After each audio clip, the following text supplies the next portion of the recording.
Que le Seigneur soit loué. Amen. Qu'il règne et qu'il prenne sa place au milieu des élus des dieux. Amen. Que le Seigneur soit loué. Nous sommes dans le livre de Matthieu. Matthieu, chapitre 13. Matthieu, chapitre 13. Nous allons prendre une écriture avec notre frère béni. Matthieu, chapitre 13. Nous commençons à partir du verset 31 et on descend, frère béni. Matthieu, chapitre 13, à partir du verset 31. On met très fort, frère béni. Il leur proposa une autre parabole, et il dit, le royaume des cieux est semblable à un grain de sénévé, qu'un homme a pris et semé dans son champ. C'est la plus petite de toutes les semences, mais quand il a poussé, il est plus grand que les légumes et devient un arbre, de sorte que les oiseaux du ciel viennent habiter dans ses branches. Il leur dit cette autre parabole, le royaume des cieux est semblable à du levain qu'une femme a pris et mis dans 3 mesures de farine, jusqu'à ce que la pâte soit toute levée. Jésus dit à la foule toutes ces choses en parabole, et il ne lui parlait point sans parabole, afin que s'accomplisse ce qui avait été annoncé par le prophète. J'ouvrirai ma bouche en parabole, je publierai des choses cachées depuis la création du monde. Alors il renvoya la foule et entra dans la maison. Ses disciples s'approchèrent de lui et dirent, explique-nous la parabole du livret du champ. Il répondit, celui qui sème la bonne semence, c'est le Fils de l'homme. Merci. On va prendre Daniel. Daniel, chapitre 1er. Daniel, chapitre 1er. Tu commences par le premier verset et tu descends. La troisième année du règne de Joachim, roi de Juda, Nebuchadnezzar, roi de Babylone, marcha contre Jérusalem et l'assiégea. Le Seigneur livra entre ses mains Joachim, roi de Juda, et une partie des ustensiles de la maison de Dieu. Nebuchadnezzar emporta les ustensiles au pays de Shinaï, dans la maison de son Dieu, et il mit dans la maison du trésor son Dieu. Le roi donna l'ordre à Ashkenaz, chef de eunuques, d'amener quelques-uns des enfants d'Israël de race royale ou de famille noble. Le verset 12. Non, le verset 11. Alors Daniel dit à l'intendant à qui le chef des eunuques avait remis la surveillance de Daniel, de Anania, de Michaël, d'Azaria, éprouve tes serviteurs pendant 10 jours, et qu'on nous donne des légumes à manger et de l'eau à boire. Tu regarderas ensuite notre visage et celui des jeunes gens qui mangent les mets du roi, et tu agiras avec tes serviteurs d'après ce que tu auras vu. Tu leur accordas ce qu'ils demandaient et leur éprouva pendant 10 jours. Au bout des 10 jours, il y avait meilleur visage et plus d'embonpoint que tous les jeunes qui mangeaient les mets du roi. L'intendant emportait les mets et le vin qui leur étaient destinés et leur donnait des légumes. Dieu accorda à ces 4 jeunes gens de la science, de l'intelligence, dans toutes les lettres et de la sagesse, et Daniel expliquait toutes les visions et tous les songes. Parole du Seigneur. Amen. Parole du Seigneur. Amen. Pour ceux qui n'étaient pas avec nous au début, on s'est salué dans la salle pour montrer que nous sommes une famille fraternelle en Christ et Jésus, parce que nous voulons qu'à chaque fois que nous sommes ici, que la joie soit notre partage. C'est très important. Aujourd'hui, je veux vous parler sur la parabole du grain de sénévé. C'est une parabole qui va nous aider, qui va vous aider à entrer dans la grandeur et de comprendre la puissance de celui qui est en vous. Vous n'êtes pas n'importe qui, vous ne faites pas partie de ce monde. En réalité, vous êtes venu comme ambassadeur, vous êtes venu pour rendre visite, afin de recevoir la formation pour apprendre comment marcher dans la cour royale. Tous ceux qui viennent du ciel, ils ont été envoyés comme des ambassadeurs sur la terre afin d'apprendre comment marcher dans la cour royale. C'est quoi la cour royale? La cour royale, c'est le millénium. Quand nous serons là, tu dois apprendre c'est quoi au fait le poste que Dieu va te donner. Or, le poste en question, tu dois être quelqu'un qui a l'amour de Dieu, humble, fidèle à Dieu. Et ce sont ces choses qui doivent être remplies en toi et tu l'apprends au fur et à mesure, tu écoutes la parole du roi. Or, notre roi n'est rien d'autre que le Seigneur Jésus et toi, tu es son serviteur, sa servante. Bon, je dis serviteur parce que je crois que nous tous ici, quand nous allons monter, nous allons revenir comme des hommes. Amen. Nous allons revenir comme des hommes.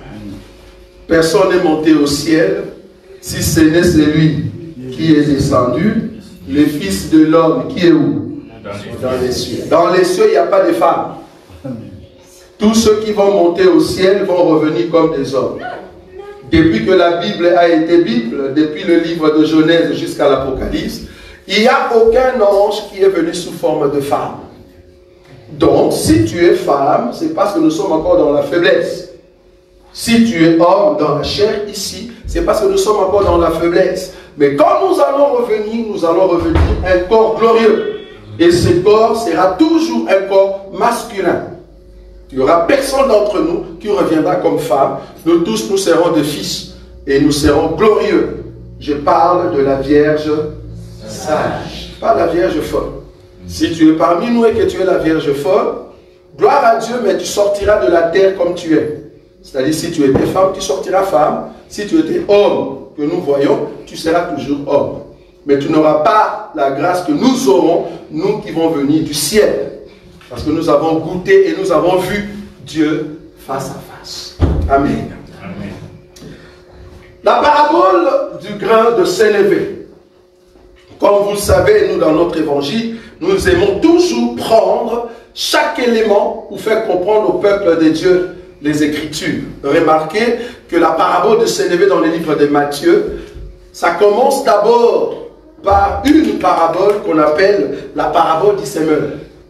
Matthieu chapitre 13 commence avec une parabole qu'on appelle la parabole du semeur. On a déjà vu ça, n'est-ce pas? La parabole du semeur, comme vous le savez, l'importance était de voir les 4 sortes de terre qui existent. Nous avons 4 sortes de terre. Une terre qui est sableuse, remplie de sable, qui ne peut pas avoir la sémence. Pourquoi? Parce que c'est là-bas que les hommes marchent. Une terre qui était épineuse. Pourquoi? Parce qu'il y avait des épines et des ronces. Une terre qui était rocailleuse. Pourquoi? Parce que là-bas, il y avait des roches ou des pierres qui étouffaient la sémence. Et une autre terre qui est la bonne terre. Mais remarquez que dans cette parabole, on donne l'accent sur la valeur de la terre. Et je me te dis que cette terre n'est rien d'autre que le champ des dieux, n'est rien d'autre que les hommes. Les hommes qui sont sur la terre. Donc chaque terre représente au fait les hommes. Donc quand nous allons parler sur le champ, c'est au fait les hommes. Ça va? C'est au fait le monde. Donc du coup, ils ont martelé sur la terre. Ça c'est la parabole du semeur. Et après, il y a deuxième parabole, qui est la parabole des blés et des livrets. Remarquez que là-bas, on nous parle aussi du champ. On a dit que le blé, c'est le peuple des dieux, et l'ivraie n'est rien d'autre que les hommes méchants qui vont aller en enfer. On a déjà vu ça. Mais j'ai parlé des livrets d'une autre manière pour dire, l'ivraie n'est rien d'autre que ta chair. C'est ce que j'avais dit. Parce que Dieu a dit, laissez-le croître ensemble. Dieu ne peut pas enlever ta chair alors que ta chair t'amène au péché. Dieu va te laisser avec ton corps. Jusqu'à ce que le corps croisse, que l'esprit aussi croît. Mais à un moment, parce que la chair ne peut pas hériter le royaume des cieux, on va l'arracher. Vous voyez ça? Amen. On va l'arracher, donc je donne de grandes lignes. On va l'arracher pour que le blé aille auprès de celui qui est Dieu. En d'autres termes, si tu es la Vierge sage, pour monter au ciel, Dieu va arracher ta chair, va te donner un nouveau corps. C'est comme ça que nous allons monter, parce que l'eau et le sang ne peuvent pas hériter le royaume des cieux. Amen. Ça, c'était le blé et l'ivraie qu'on avait déjà vu. Et voilà, la troisième parabole, c'est le grain de sénévé. Remarquez ce qu'il est dit dans Matthieu chapitre 13, à partir du verset 31, il est dit ceci. Il est dit, je prends l'écriture, il leur proposa une autre parabole. Je commençais par la parabole du semeur pour vous montrer que c'était la succession des paraboles. Mais l'idée qui était dans la tête de Jésus, C'est le verset 1er. Le verset 1er du chapitre 13, il est dit, « Ce même jour, Jésus sortit de la maison et s'assit au bord de la mer. Une grande foule s'étant assemblée auprès de lui, il monta dans une barque, il s'assit, toute la foule se tenait sur le rivage. Il leur parla en parabole sur beaucoup de choses. » Il était devant la mer. Lui, qu'est-ce qu'il fait? Il monte sur la barque, une barque qui n'est pas sur les sables, mais une barque qui est sur la mer, mais au bord. Maintenant, le peuple s'est trouvé sur les sables, mais Jésus se trouvait dans la barque. J'aimerais te dire que la barque qui est sortie au milieu de la mer n'est rien d'autre que le peuple de Dieu. Et Jésus prêche par le peuple de Dieu à ceux qui sont dans les sables, dans le monde. Vous voyez ça? Mais en réalité, ici, les sables représentent Israël.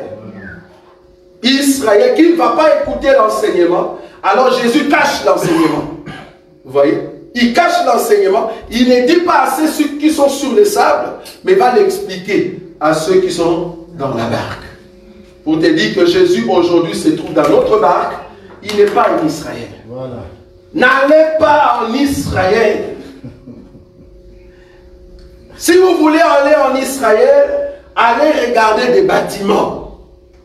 Ne dis pas que je suis parti en Israël pour avoir une onction. Tu pêches. Il n'y a aucune onction en Israël. Pas même le mur de lamentation. Rien du tout. Le mur de lamentation n'est pas différent de ces murs ici. Si tu veux prier contre un mur, je préfère encore que tu viennes ici. Tu touches ce mur, tu commences à prier. Dis-moi, la prière avec l'enseignement va t'aider à comprendre les choses de Dieu. Le mur de lamentation n'est rien. Plus grave encore, ceux qui prient là-bas, ils mettent de chapeaux sur leur tête, les hommes. Vous insultez Dieu. Nous, en tout cas, dans notre enseignement, c'est interdit à un homme de couvrir sa tête. Voilà. Plus grave encore, tu écris ta prière sur un papier. Qui t'a dit que Jésus est un mangeur de papier? Vous insultez Dieu, vous mettez une prière sur un papier et vous venez le mettre dans ces murs. Regardez comment est-ce que ces gens-là n'ont pas d'intelligence. Ça fait plus de 20 ans que les gens viennent. Ils mettent les papiers. Mais où sont les papiers depuis 20 ans? À la poubelle, merci ma soeur. Vos prières sont à la poubelle. Et Jésus n'a jamais exaucé vos prières. Salomon a dit, Seigneur, si le peuple qui sont étrangers, Amen, ils viennent pour adorer dans ces temples, exauce-les. Voilà. Mais quand Jésus est venu, il a dit, oui, Salomon a dit ça, mais moi je vous dis, détruisez ces temples. Comme ça, vous n'avez plus prié à ces temples. Détruisez ces temples. Mais je le rebâtirai dans 3 jours. Et Jean nous a expliqué, il dit, les temples en question, c'était son corps. Ah, donc, pour mettre une prière, viens mettre la prière dans le corps de Jésus. C'est dans le corps de Jésus qu'il faut mettre une prière. Là-bas, la prière ne sera pas dans la poubelle. Car il exauce ceux qui prient. Vous voyez ça? Bon, on n'est pas là. Je suis dans la parabole de grain de sénévé. Donc du coup, Jésus parlait au fait au peuple juif parce qu'ils n'ont pas la parole. Mais remarquez, dans l'écriture 31, il est dit ceci. Il est dit ceci, je répète cette écriture. Il est dit, il leur proposa une autre parabole et il dit, le royaume des cieux est semblable à un grain de sénévé qu'un homme a pris et s'aimé dans son champ. J'ai déjà expliqué les champs ici. Les champs, c'est le monde. Les champs, en fait, c'est vous, le peuple de Dieu. La sémence, le grain de sénévé n'est rien d'autre que Jésus lui-même. Vous allez voir. C'est Jésus lui-même étant l'enseignement, étant la parole qui a été pris. Regardez l'écriture. Il est dit ceci. Le royaume des cieux est semblable à un grain de sénévé qu'un homme a pris. Nous, dans notre évangile, nous ne sautons pas des mots. Parce que chez vous, quand vous lisez qu'il a pris, toi qui penses quand on dit un homme, c'est tout homme ici. Nous, quand on voit un homme qui a pris une sémence, que Jésus n'a pas donné les noms, nous ici dans cette assemblée, nous connaissons le nom de cet homme. Nous connaissons le nom de cet homme. Et je vais te montrer dans la Bible. Cet homme ici, qui a pris la sémence, il a pris la sémence où? C'est ça qui est très important. Il a pris la sémence où? C'est ce que je vais voir. D'abord, je vais montrer ce qui cet homme, frère Boïka. Donne-moi un peu l'explication de cet homme dans Jean chapitre 19, le verset 4 à 5. Il est dit quoi? Jean chapitre 19, le verset 4 à 5. Verset 4 à 5. Il est dit quoi là-bas? Pilate sortit de nouveau et dit aux Juifs, très fort, voici, je vous l'amène dehors. Je vous l'amène dehors. Afin que vous sachiez oui, que je ne trouve en lui aucun crime. Mais c'est qui cet homme qu'on va nous amener dehors? Au lieu de nous donner les noms, qu'est-ce que Pilate a dit? Jésus sortit donc. Voilà. Portant la couronne d'épines, oui, et le manteau de pourpre. Comment est-ce que Pilate le présente? Et Pilate leur dit, voici l'homme. Lorsque les principaux sacrificateurs et les huissiers le virent. Jusqu'à 5 ans. Ah oui, voici l'homme. Pilate a présenté Jésus. Voici l'homme. Il y a un Congolais qui s'appelle voici l'homme. Un Congolais qui s'appelle voici l'homme. Est-ce que vous savez, à chaque fois que vous l'appelez voici l'homme, vous faites une adoration? À chaque fois que vous appelez cet homme-là, voici l'homme, au fait, vous faites une adoration. Parce que nous, notre voici homme est le seul homme. Voilà. Je ne peux pas appeler un homme voici l'homme. Tu t'appelles John, ton nom c'est John, frère. Et bizarrement, ce voici homme n'aime pas que ce frère vienne prêcher là-bas. C'est bizarre, tu n'es pas voici l'homme. Non, tu n'es pas voici l'homme. Parce que voici l'homme doit mourir pour ses âmes. Voilà. Mais le voici l'homme en question ne peut pas mourir pour ses âmes. Et le jour où on a présenté voici l'homme, il avait une couronne d'épines. On dit que je vais porter les péchés du peuple. Et toi, quand il dit voici l'homme, c'est toi. Est-ce que tu peux porter les péchés du peuple? C'est une adoration. N'appelez pas cet homme-là voici l'homme. Bon, si tu veux te moquer de lui. Personne ne peut être le voici l'homme. On n'a pas dit voici un homme. Non. Quand on dit voici l'homme, il a déterminé l'homme en qui je n'ai pas trouvé une faute. Amen. Le seul, c'est Jésus, frère.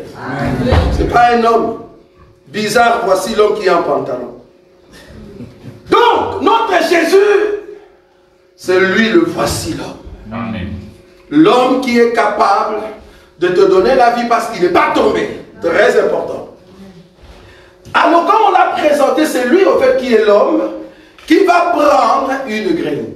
C'est quoi graine? Graine de sénévé.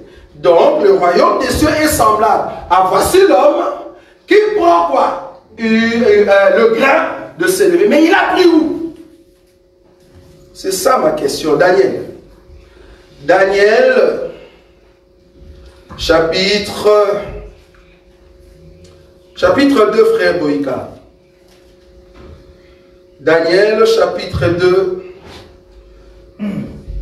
le verset 34-35 et puis le verset 44-45. Le Daniel 2 explique directement la parabole du grain de sénévé. Allez-y, frère. Tu regardais, lorsqu'une pierre s'est détachée sans le secours d'aucune main. Marche avec mon frère. Tu regardais, lorsque une pierre a fait comment? C'est détaché. En d'autres termes, la pierre est sortie de quelque part. Est-ce que vous voyez ça? Ce n'était pas un roc. Ce n'était pas la roche. Ce n'était pas une montagne. Mais la Bible l'appelle une pierre. Quand on parle d'une pierre, c'est-à-dire quand la pierre s'est détachée comme un élément faible. Est-ce que vous voyez ça? Parce qu'il faut que la pierre grandisse. Mais quand la pierre s'est détachée, maintenant on va voir la pierre s'est détachée d'où? Vous voyez? La pierre s'est détachée pour devenir après une montagne. Mais la pierre s'est détachée d'où, frère Boïka? Je prends d'abord une autre écriture, je saute. Prends Jean. Jean chapitre 16, le verset 27, après tu vas rentrer dans Daniel. Jean 16, le verset 27, jusqu'au 28. Parce que comme vous comprenez déjà que la pierre, c'est notre Seigneur Jésus. Quand nous disons Jésus, Jésus s'est détaché de quelque part. Voilà. Maintenant, je viens dire Jésus. Nous, quand on dit un mot, je comprends ce que je dis. Amen. Je n'ai pas dit Jésus-Christ. J'ai bien dit Jésus. Parce qu'en réalité, Jésus s'est détaché de Christ. Là, maintenant, si tu ne vois pas, on ne comprend pas. Donc, Jésus s'est détaché de quelque part. Ok? Il s'est détaché d'où? 27. Oui. Car le Père lui-même vous aime. Oui. Parce que vous m'avez aimé. Oui. Et que vous avez cru que je suis sorti de Dieu. Et que vous avez cru que je suis sorti du Père. Le verset 28. Je suis sorti du Père. Je suis sorti du Père. C'est la pierre qui se détache. Est-ce que vous avez vu ça? Amen. Donc Jésus est sorti du Père. Il est venu comme faible. Est-ce que vous voyez ça? Le grain de sénévé, au fait, c'est le grain. Quand on le sème, quand il sort, il est le plus petit. Est-ce que vous voyez ça? C'est ça la faiblesse d'abord. Il est d'abord faible. Mais dans sa faiblesse, il a quand même un peuple qu'il gère. On rentre avec Béni. Matthieu 13, Béni, toi tu es toujours là-bas. Il est dit quoi dans le verset 31? Parce qu'il faut faire la concordance avec le frère Boïka.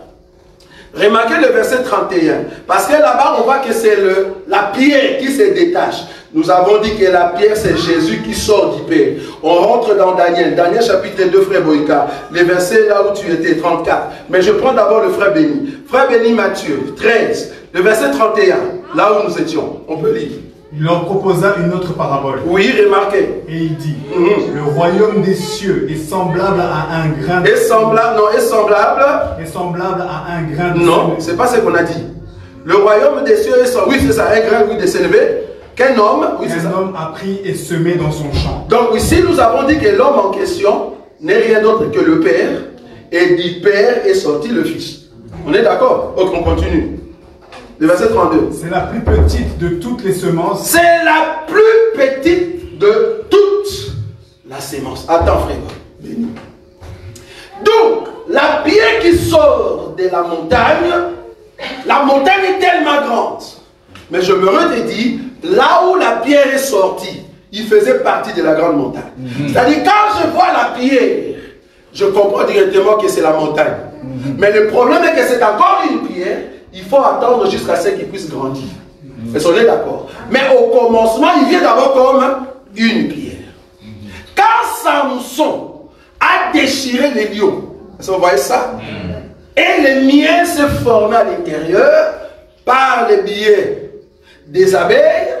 Quand Samson a pris le miel et il l'a mis chez les parents, en réalité, ce que Samson avait pris, c'était les lions, mais dans la faiblesse. Amen. Est-ce que vous voyez? C'était les lions, parce que cela est venu dans le ventre du lion. C'était les lions, mais dans la faiblesse. Parce que dans la forme du lion, tu ne peux pas manger les lions. Personne ne peut manger les lions vont te déchirer. Mais il faut que les lions deviennent une nourriture. Est-ce que vous voyez ça? Il faut qu'ils deviennent une nourriture que tout le monde peut manger. Donc quand nous mangeons le miel, en réalité, nous mangeons les lions, mais dans la faiblesse. Donc la pierre, c'est le miel. Vous avez vu ou pas? Amen. La pierre, c'est la partie du montagne qui s'est détachée. On continue, frère Béni. Mais quand il a poussé, il est plus grand que les légumes. Ok, on s'arrête là. Quand maintenant ce grain a poussé, en d'autres termes, le grain est entré dans la terre. C'est le Père qui l'a envoyé, il l'a mis dans la terre. Si je pars trop loin, la terre ici n'est rien d'autre que Marie. Vous avez vu ou pas? La terre ici n'est rien d'autre que Marie.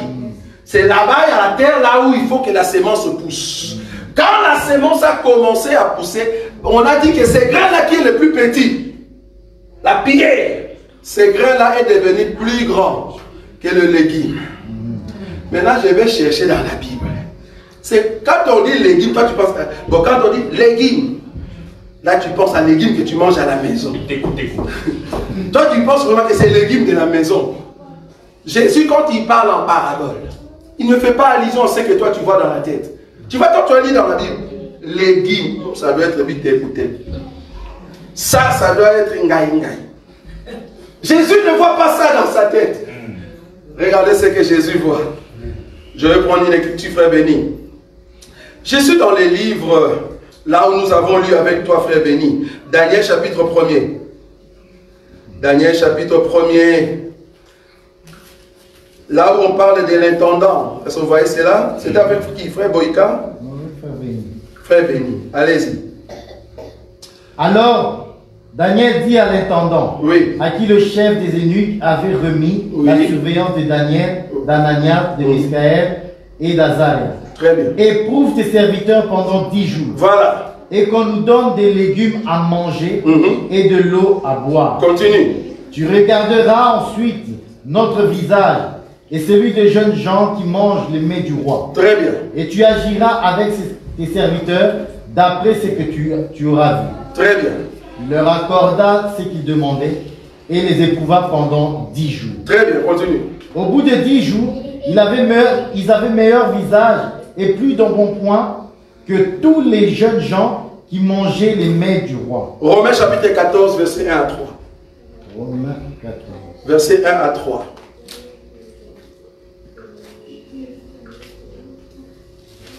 C'est quoi légumes dans la Bible? Faites accueil à celui qui est faible dans la foi. Faites accueil à celui qui est faible dans la foi. Là, il parlait aux Juifs. Mais il était à Rome. Écoutez bien ce qu'il dit. Et ne discutez pas sur les opinions. Ne discutez pas sur les opinions, oui. Tel croit pouvoir manger de tout. Tel autre qui est faible ne mange que des légumes. Ah, donc celui qui mange de tout est fort. Et celui qui est faible, c'est celui qui mange des légumes. Donc les légumes, c'est la nourriture de faible. Vous avez vu ou pas? Voilà. Si tu es faible, si tu veux vraiment que Dieu puisse t'assister, parce que c'est lui qui est l'homme fort, il faut manger la nourriture faible. C'est ce que Daniel avait mangé avec ses frères, et Dieu les a assistés plus que les autres qui mangeaient la viande. On continue l'écriture, dans Romains, jusqu'à 3. Que celui qui mange ne méprise point celui qui ne mange pas. Que celui qui mange ne méprise point celui qui ne mange pas, oui. Et que celui qui ne mange pas ne juge point celui qui mange. Celui qui ne mange pas ne juge pas celui qui mange. En d'autres termes, les gens qui étaient venus, les gens des nobles, qui étaient venus au pays de là où se trouvait Daniel, et ils ont mangé le mets du roi. Ils ont mangé le mets du roi. Mais Daniel a dit non, nous sommes de faibles. Nous aimons manger les légumes, parce que nous savons que dans les légumes, il y a des vitamines. Est-ce que vous savez que dans les légumes, il y a des vitamines? Amen. Que Jésus nous bénisse. Amen. Parce que si tu continues avec des viandes, tu auras un problème de goût de fruits. Tous ceux qui aiment des viandes, les mets du roi, vouloir ou pas, tu auras un problème de goût. Tu ne sauras plus marcher. Tu aimes trop manger les viandes qu'on vend en Clémenceau. Fais attention. Les viandes rouges là, fais attention frère. Mais nous autres, nous aimons manger des légumes. Parce que nous sommes faibles. Et nous croyons que Jésus seul, c'est lui le plus fort. Vous voyez ça? Donc ceux qui mangent les légumes, ce sont les faibles. Mais le faible, que Dieu va donner la sagesse, l'intelligence. Vous voyez ça? Et qu'est-ce que le Sénévé fait? Le Sénévé vient au milieu des légumes. Il regarde les légumes, il dit, je ne veux pas aller chez les palmiers. Je ne veux pas aller chez les manguiers. C'est ici que je vais être plus grand que les légumes. En d'autres termes, Jésus-Christ, quand il est venu comme faible, il a d'abord régné au milieu de l'église. Est-ce que vous voyez ça? Il a d'abord régné au milieu de l'église, le faible, ceux qui n'ont pas offert l'enseignement de Moïse. Parce que ceux qui mangeaient les mets du roi, ceux qui avaient offert accès, tout ce qui est viande, déchirement, c'était Israël. Mais nous étions le peuple qui mangeait les légumes. Le peuple faible. Nous étions dans la faiblesse. Et Jésus est venu régner là-bas. Parce que la Bible dit, quand cela a poussé, il est devenu grand, pas pour les palmiers, mais il est devenu grand pour les légumes. Première venue de Jésus, c'était pour régner au milieu de l'église. Il n'est pas venu régner sur toute la terre, non. Le Jésus que nous prêchons n'est pas pour tout le monde. Quand nous disons que Jésus est le sauveur de l'humanité, en réalité, cette humanité, c'est nous. Amen. Sinon, tu vas croire que Jésus est venu sauver tout le monde. Non, sinon il va se contredire lui-même. Il va se contredire. Pourquoi? Parce que c'est un potier, frère.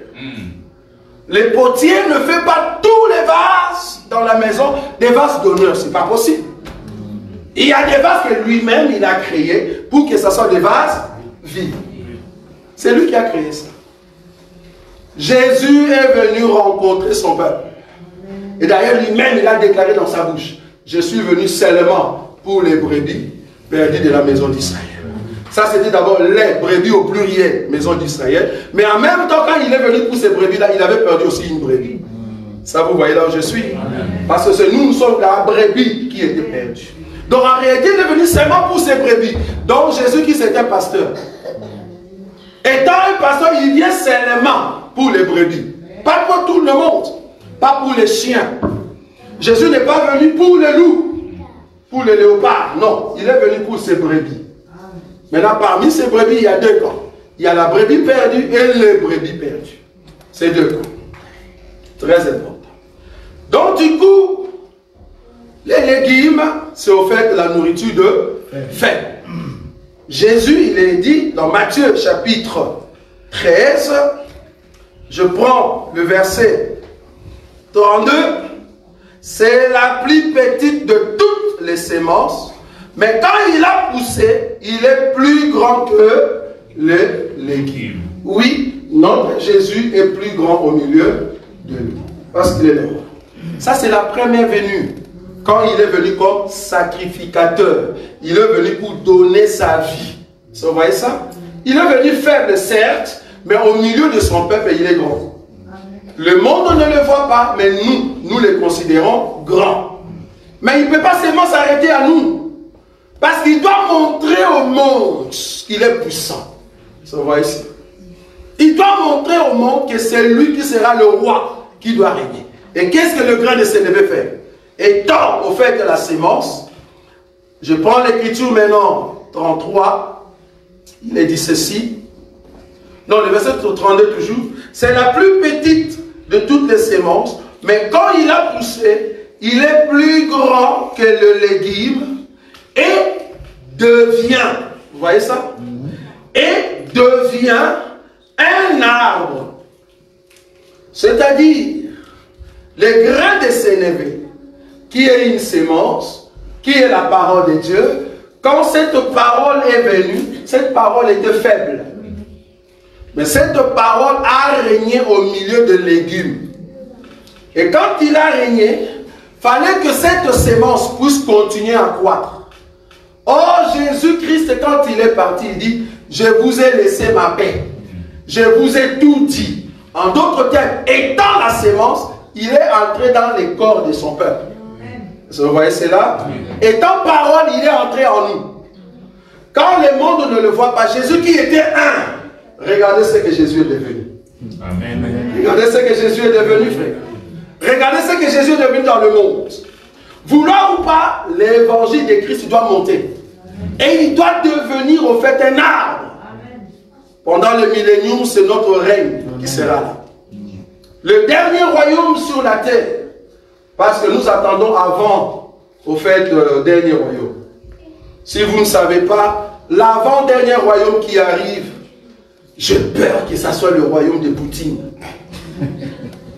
Je vous dis, nous rigolons. Déjà, c'est seulement les démons qui le dérangent pour le moment. Mais regardez déjà ce qu'il est capable de faire. Maintenant, quand ça sera Satan lui-même, parce que la Bible dit, c'est Satan qui sera à l'intérieur de l'homme de l'impie. Vous imaginez comment est-ce que cet homme sera plus méchant? Si c'est vraiment lui. Si c'est Poutine, vous remarquez comment est-ce qu'il sera plus méchant? Et ce que je crains ici, c'est au mois de novembre. Le mois de novembre, c'est dans 2 mois. C'est dans 2 mois. Qu'est-ce qui va arriver au mois de décembre, au mois de novembre? Qu'est-ce qui va arriver?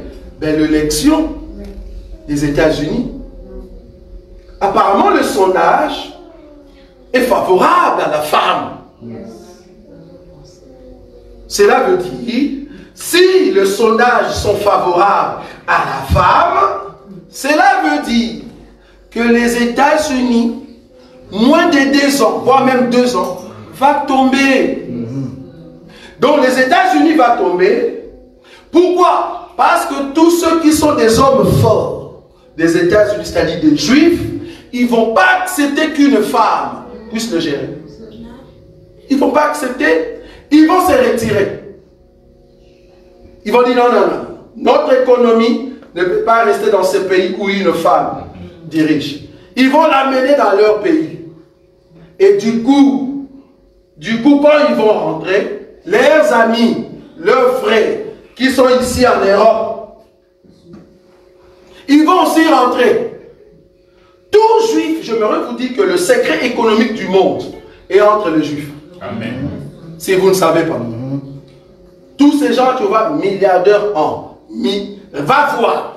Ils ont des sources juives. L'origine de leurs parents, ils viennent de là. Donc du coup, ils vont prendre cet argent, ils vont l'amener en Israël. En d'autres termes, les États-Unis vont s'écrouler. Mais comment est-ce que l'avant-dernier royaume va monter? L'avant-dernier royaume va monter, frère Boïka. Daniel chapitre 1er. Pourquoi l'avant-dernier royaume va monter? Chapitre 1er, montre-moi là où il y a... Non, chapitre 2, là où il y a la statue de Nebuchadnezzar. Montre-moi seulement les pieds. Qu'est-ce qu'il est dit là-bas? Les pieds. La tête, les pieds, 33. Oui, vas-y. Ses jambes, oui, de fer, oui. Ses pieds, en partie de fer et en partie d'argile. Ses pieds, en partie de fer et en partie comment? D'argile. Donc ses jambes étaient de fer. Mais ses pieds étaient en partie fer et en partie argile. Or, le fer, c'est l'Europe. Ça, on a lu à l'école. Le fer, c'est l'Europe. Avant le fer, l'Europe était fort parce qu'on avait encore des jambes. Mais dans ces derniers temps, on n'a plus question, ça ne sera plus question des jambes. Ça sera question des pieds. Or, le même Europe, ou la même Europe, une partie de cette Europe va faire alliance avec l'argile. J'aimerais vous dire que le royaume qui fait maintenant alliance avec l'argile, qui est l'Afrique, c'est la Russie, bien aimé. Si vous ne savez pas, le BRICS monte très fort. Le BRICS qui a déjà commencé avec l'Afrique du Sud. Et là maintenant, il y a déjà le Mali et le Burkina Faso qui sont entrés. Et si vous ne savez pas, je crains qu'avant la fin de l'année 2025, que le Congo puisse entrer là-bas. Et je vous dis, quand le Congo va entrer là-bas, il va entraîner tous ses amis qui sont tout autour. Ils vont dire non, il faut abandonner ces Européens. Ils vont venir vers la Russie.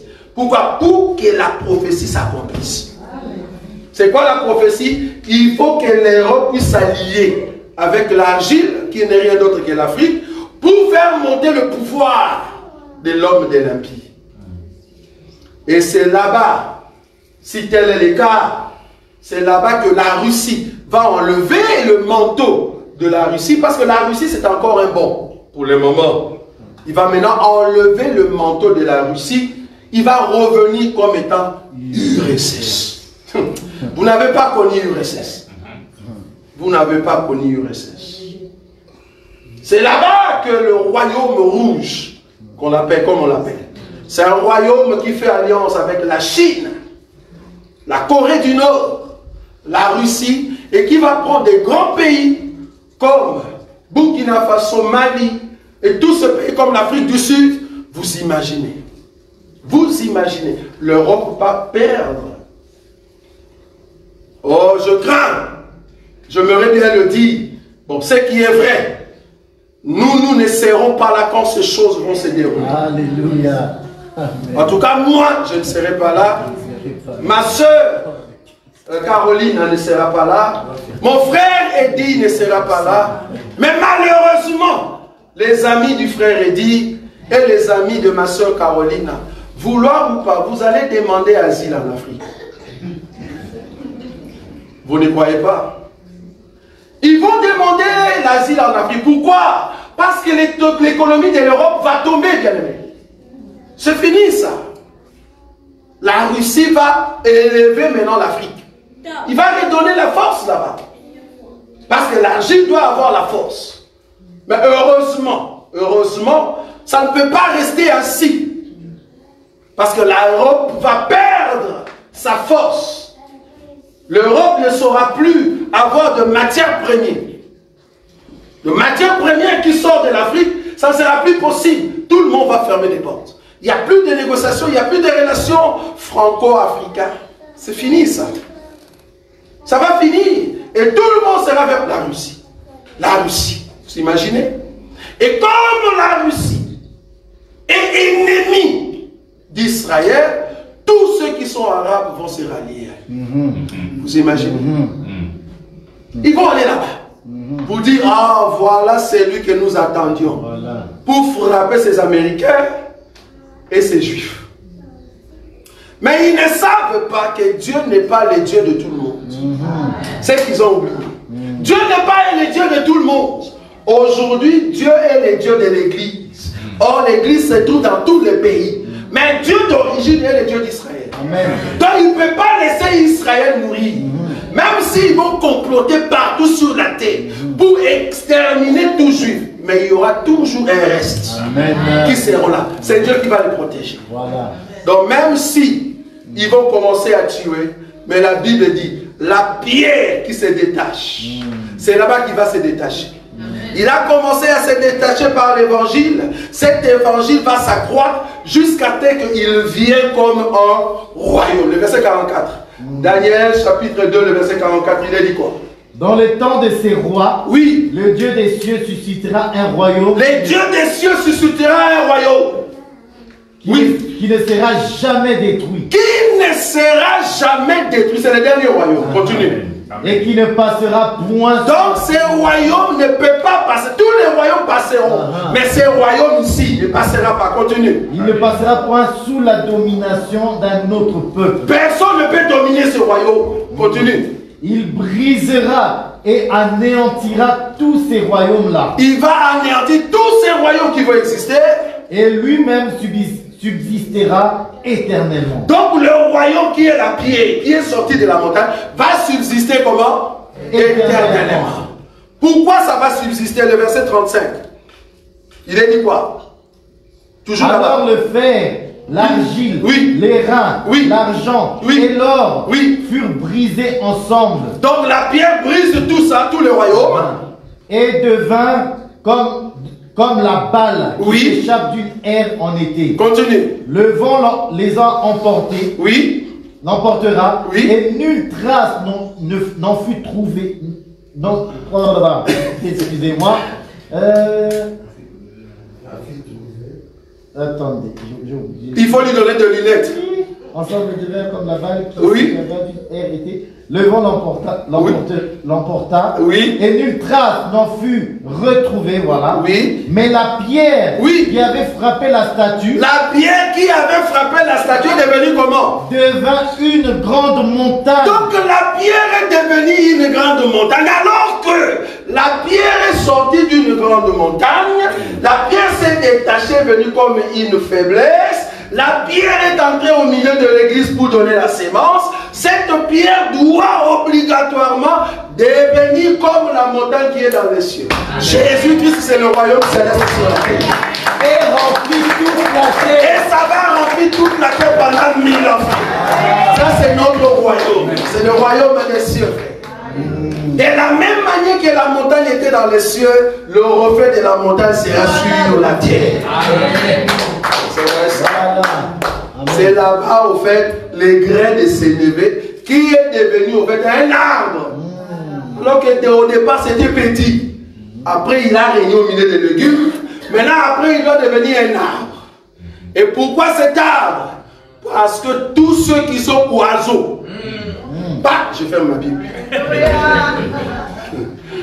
Tous ceux qui sont oiseaux doivent venir là-bas pour s'abriter. Dans notre royaume, Apocalypse dit dehors les chiens. Il n'y aura pas de chiens. Non. Pour entrer dans notre royaume, tu dois être un oiseau. Un oiseau, pourquoi? Parce que tu dois commencer à voler. Nous sommes sur terre, mais nous volons aussi. C'est pour ça que je vous ai toujours dit, je serai sur terre en Israël, mais si je vais voler, je vais en Chine directement. Je vole. Je vais en Chine, frère. Ça, c'est notre royaume. Nous sommes des oiseaux du ciel. Dieu a dit à Abraham, ta postérité sera comme des étoiles des cieux. Est-ce que tu sais le livre? Non, je ne sais pas. Donc, le peuple du ciel, or les oiseaux sont le peuple du ciel. Le 5e jour, Dieu a créé les animaux de la mer et les oiseaux qui doivent survoler la terre. Donc, les oiseaux sont le peuple du 5e jour, mais le peuple d'en haut. Or, ce sont ces peuples qui viendront maintenant s'asseoir sur cet arbre qu'on appelle grain de sénévé. Donc, les grains de sénévé, qui était faible au départ, c'est lui qui sera le roi éternel. Amen. Et c'est là-bas que nous serons abrités éternellement. Bien-aimé, je ne sais pas qu'est-ce qui se passe dans ta vie. Je ne sais pas quelles sont les circonstances que tu as maintenant. Et je n'aimerais pas les savoir, parce que cela m'importe peu. Mais je sais une chose. Je sais que ce grain de sénévé est en toi. Amen. Parce que c'est toi qui dois faire au fait de grandir ces grains de sénévé. Or, tous ceux qui possèdent la foi des grains de sénévé, vouloir ou pas, tu dois voir la grandeur. Amen. Même si toi tu ne veux pas, la grandeur va venir. Amen. Je connais mon frère qui n'aimait pas trop la grandeur. C'était un frère humble. Papa lui a demandé, est-ce que tu peux me demander quelque chose? Il dit, oui papa, je vais te demander, mais je te demande seulement, donne-moi seulement la sagesse. Tu vois l'humilité? Ça c'est le grain de sénévé. Donne-moi seulement la sagesse. Papa dit, non, non, non. Toi tu es un grain de sénévé. C'est vrai que tu es petit, je vois. Mais parce que tu as demandé seulement la sagesse. Au-dessus de ça, je te rajoute de la richesse. Je te rajoute le royaume. Voilà. Je te rajoute le pouvoir. Tous ceux qui sont en Christ et Jésus, bien que tu étais faible, bien que le Seigneur est mort à la croix, mais comme il est sorti du tombeau, il t'a donné le pouvoir de marcher sur les serpents et les scorpions. C'est ça le pouvoir. Nous devons voir la grandeur. Tu dois exceller avec le Seigneur. Aller dans la grandeur, parce que la sémence de sénévé est en nous. Vouloir ou pas, on doit devenir des arbres. Toute notre famille doit venir derrière nous. Bon, en tout cas, avant on ne savait pas que tu serais grand comme ça, mais là, en tout cas, pardonne. Ils vont demander pardon, frère. Ils vont comprendre que toi, tu es grand. La grandeur à l'intérieur fait que tout le monde viendra auprès de toi pour dire, en tout cas, on avait négligé ton commencement. Mais maintenant, là, on est rassuré que nous tous, nous devrons nous abriter. C'est lui qui demeure sous l'abri du Très-Haut, demeure à l'ombre du Tout-Puissant. Nous sommes les peuples qui ont demeuré sous l'abri du Très-Haut quand il était faible, mais vouloir ou pas, nous allons nous reposer. Repose à l'ombre du Tout-Puissant. L'ombre du Tout-Puissant, c'est l'arbre. C'est l'ombre qui nous donne la fraîcheur pour que nous soyons montés. Ta famille, tes amis vont comprendre un jour que tu sers les dieux puissants, qui est le roi au-dessus de son église. Nous acclamons pour Jésus.